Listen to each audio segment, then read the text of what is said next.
नहीं, तो सवाल तो मेरा यही है ना कि ये देश संविधान से चलेगा, देश संविधान से चलेगा तो देश कानून से चलेगा, देश अदालतों से चलेगा, है ना?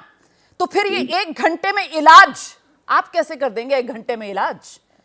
अरे तो मतलब आप सिर्फ सियासत चमकाने का काम कर रहे हैं। आप इस इलाज को फोकस किए हुए हो, आप इस इलाज को फोकस किए हुए हो। आप ही तो केंद्र में लेकर आए इलाज, आप ही लेकर आए फोकस में इसको, मैं कहां से ले आई? अपने घर से थोड़ी लाई। हैदराबाद में मिल्ली काउंसिल के कार्यक्रम में 1 घंटे में इलाज कर देंगे तो आपने बोला। देखिए, नहीं, अब आप इलाज, आप इसे, मैं आपको 2 मिनट के अंदर कह रहा हूं, जिस दिन हम लोग सरकार के अंदर आएंगे, हम निश्चित रूप से इसके अंदर संशोधन करेंगे। ये बिल्कुल आप समझ लीजिए। अगर हम लोग कोर्ट जा रहे हैं, हमें कोर्ट से इंशाल्लाह उम्मीद ये है कि कोर्ट से हमें न्याय मिलेगा।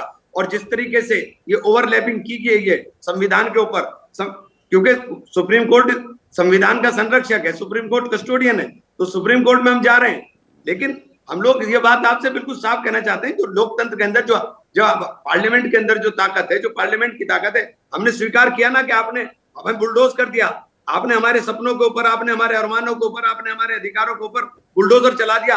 हमने स्वीकार किया कि आपने चला दिया, लेकिन अपने बचाव में अपना काम करने का हक हमारा भी है और हम लोग करेंगे, निश्चित रूप से करेंगे। और आपका तो सपना था, भाजपा को तो 400 पार आ जाएंगे, कांग्रेस तो गई थी, लेकिन कांग्रेस ने किसी के अधिकारों को पामाल करने का काम नहीं किया था। हम अधिकारों का संरक्षण करेंगे, हम संविधान का संरक्षण करेंगे। लेकिन आप तो अपने बयान से भड़काने का काम कर रहे हैं ना। आप कहां अधिकारों का और संविधान का संरक्षण? भड़काना किसे हो गया? नहीं, अभी टेलीविजन पर बैठकर जब आप बयान देते हैं तो आप कानून के सम्मान, अदालतों के सम्मान की बात से लेकर कानून में संशोधन की बात करते हैं, लेकिन जब आप लोगों के बीच पहुंचते हैं और वो भी ओवैसी साहब के गढ़ में, हैदराबाद में, तो फिर आप घंटे भर में इलाज की बात करने लगते हैं। मतलब भाषा बिल्कुल बदल जाती है। आप मेरा पूरा बयान चलाइए ना, आप मेरा पूरा बयान चलाइए। और आपके टीवी चैनल पर ही मेरा पूरा बयान वो चला है, आपके टीवी चैनल पर ही चला है। बिल्कुल चला है। उसके अंदर कानून के सम्मान की, उसके अंदर देश के अंदर कानून के राज की सारी बातें हैं। मेरी कोई बात असंवैधानिक नहीं है और मैं किसी सूरत में हिंसा का समर्थक नहीं हूं।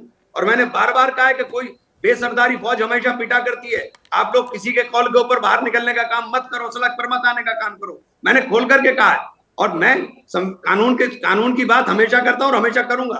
कानून के सम्मान का देश तो कानून से और अदालत से ही चलेगा। लेकिन वो लोगों की याददाश्त जो है वो इतनी भी कमजोर नहीं है ना।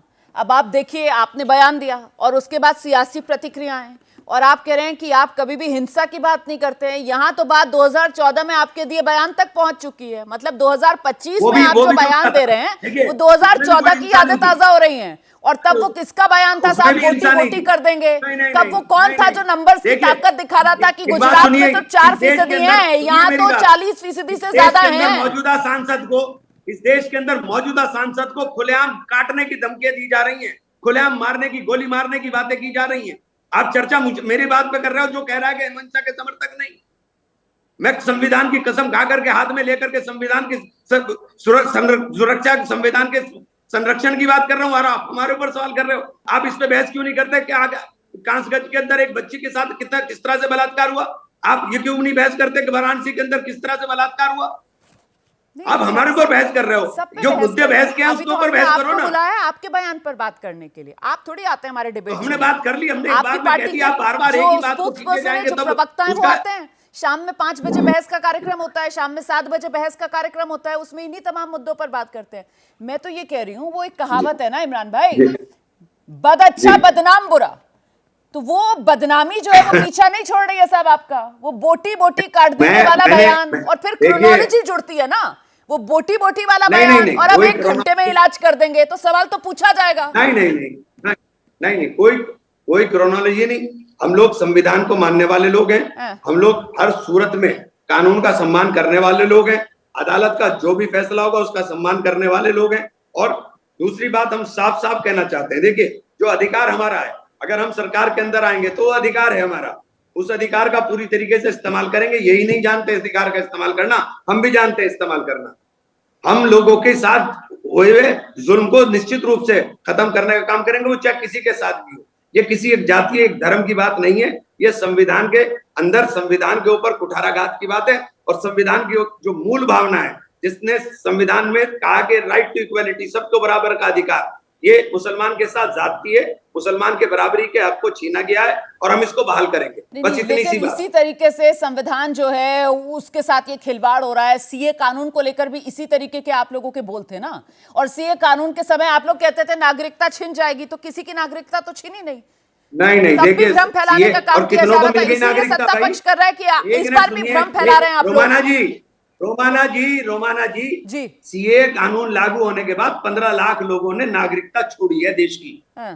कितने वापस आए, कहां से कहां हैं? 15 लाख लोग छोड़ के चले गए देश को। और कौन गया है? तो आप अमीरों की बात कर रहे बड़े हैं, लोग आप गए अल्ट्रा हैं। रिच की बात कर रहे हैं। आप तो डरा रहे थे ना, विपक्ष तो डरा रहा था कि मुसलमानों का बुरा हो जाएगा। नहीं, देखिए आप सीए को इसके साथ नहीं जोड़ सकते। ठीक है। सीए एक अलग इशू है, ये बिल्कुल अलग है। ये तो सीधे सीधे संविधान के ऊपर पूरी तरह से हमला है। जो संविधान ने हमें अधिकार दिए बहुत उनको आपने शुक्रिया इमरान मसूद उछल कर साहब विस्तार से अपनी बात रखने के लिए।